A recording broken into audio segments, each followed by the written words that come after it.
Today, Coros is launching the Pod 2, which is a lightweight, water-resistant running accessory that clips onto your shoe or your waistband to increase the accuracy of your distance or running pace. But at $100, I really do think that we want to look very closely at what the key problems are solved by the Coros Pod 2.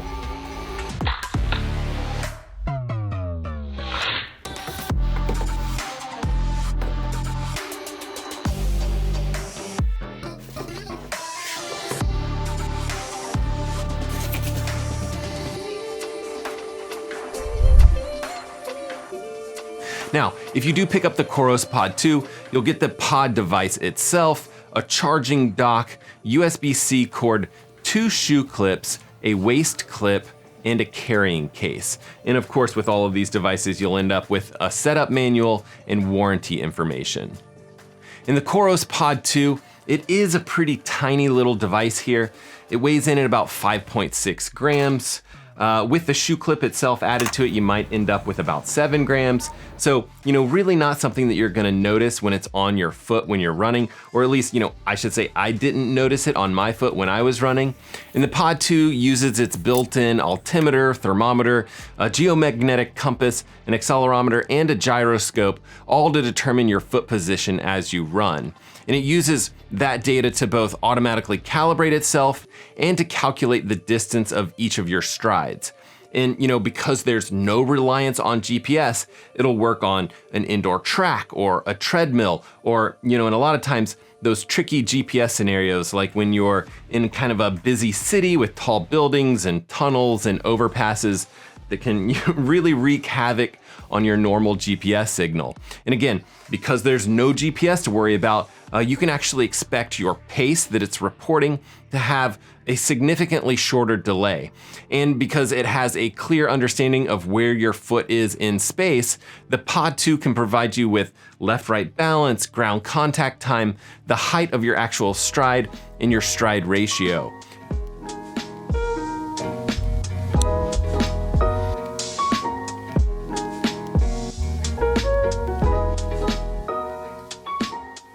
But the Pod 2 also has a brand new metric that they're calling effort pace, meaning that it can provide you with kind of an adjusted pace to show you, very clearly how hills are affecting your pace and provide a clearer metric of how much effort you're putting out. And you could train or race based on that effort pace.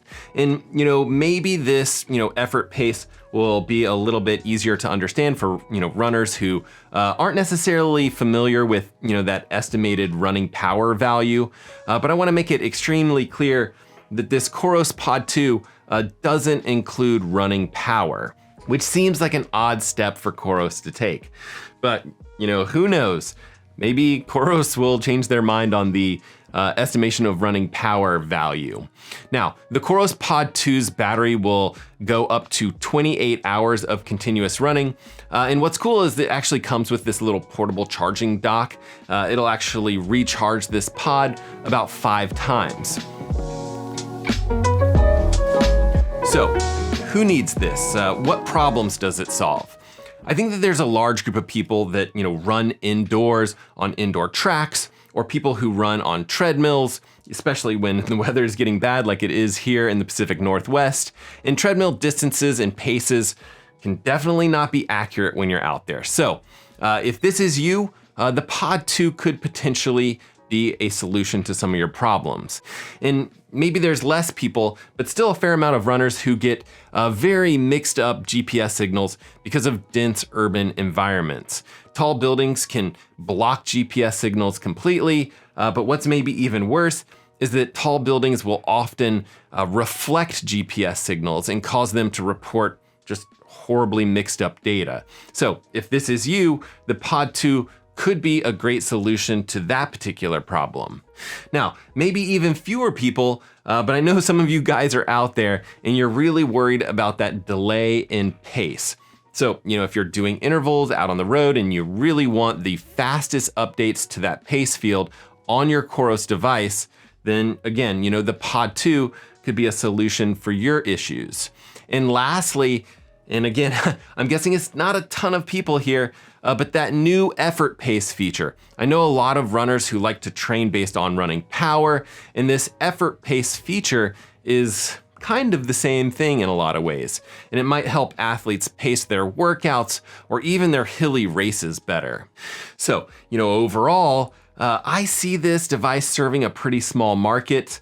I do think that it's clear that the Coros Pod 2 does solve some key problems for a fair amount of people out there on the market. But for the large majority of runners that are out there, yeah, you could probably save some money by skipping this one. But, those are just my initial impressions after a few runs with this particular device. I'd much rather hear from you guys. What do you guys think? Are you gonna pick up the Pod 2?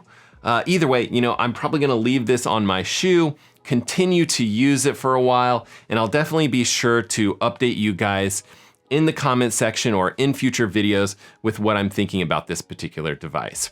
But no matter what you guys decide to do, be sure to get out there, swim, bike, run, rinse, and then repeat it all over again. And we will see you guys on the next one.